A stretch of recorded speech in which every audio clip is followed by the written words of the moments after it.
안녕하세요. 아티뉴 성형외과 전문의 박정열입니다. 최근에 가슴 부용물에 대해서 여러가지 이슈들이 있었는데요. 가장 최근에 문제가 된 것은 벨라젤 실리콘을 만들 때 허가받지 않은 물질을 넣었다, 이런 것들이 이슈가 되었는데요. 저도 사실 기사만 보고서는 무슨 소린지 잘 이해가 가지 않고 너무 어려웠는데요. 일반 사람들이 봤을 때는 저보다 더 어려울 수 있으니까 공문을 보면서 좀 설명을 드릴까 합니다. 공문의 내용을 보면요, 벨라젤 부용물에서 이번에 문제가 된, 그러니까 등록되지 않은 5가지 물질들이 함유가 되어 있다고 얘기를 하고 있는데요. 그 5가지는 실리콘 점착제, 실리콘 막의 원료, 실리콘 겔, 실리콘 막 원료, 실리콘 밀봉제, 이렇게 5가지입니다.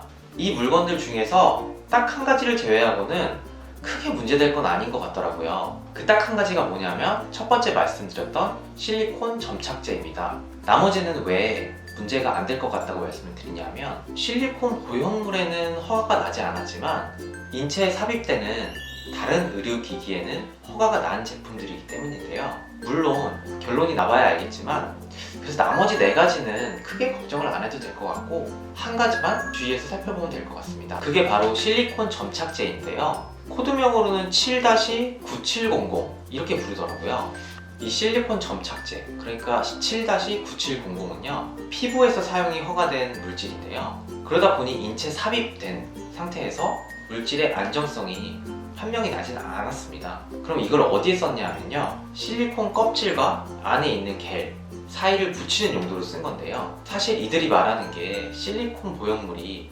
깨지지 않으면 안에서 유출될 일이 없다고 얘기는 하지만 찜찜한 건 사실입니다. 7-9700이 과연 인체에 사용해도 안전한가, 무해한가에 대해서는요, 이 점착제 제조회사인 다우코닝에서는요, 이 점착제는 세포 독성이 없다 라고 얘기하고 있습니다. 하지만 가슴 부용물이 오랜 기간 동안 체내에 유지되면서 그 안에서 안전하게 유지가 되어야 되는데 과연 그럴 수 있느냐라는 의구심이 들긴 하는데요. 앞으로의 연구 결과나 검사 결과를 지켜봐야 될 것 같긴 합니다. 그럼 현재 벨라젤로 수술하신 환자분들이 가장 큰 걱정이실 텐데요. 현재 이 부용물을 가지고 계신 분들이 이걸 당장 제거해야 될 정도로 위험하다고 판단되지는 않지만요, 그래도 안전을 위해서 6개월에서 1년 정도마다 유방 초음파를 해보시는 게 좋을 것 같습니다.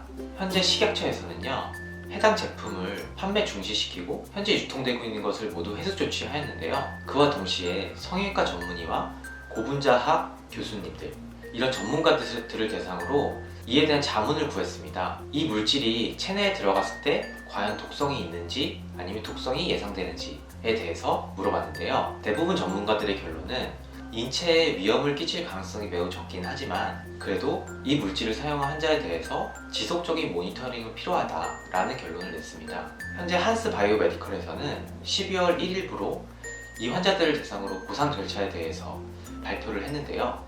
홈페이지에 가면 확인하실 수 있으니까 한번 가서 확인해 보시는 게 좋을 것 같습니다.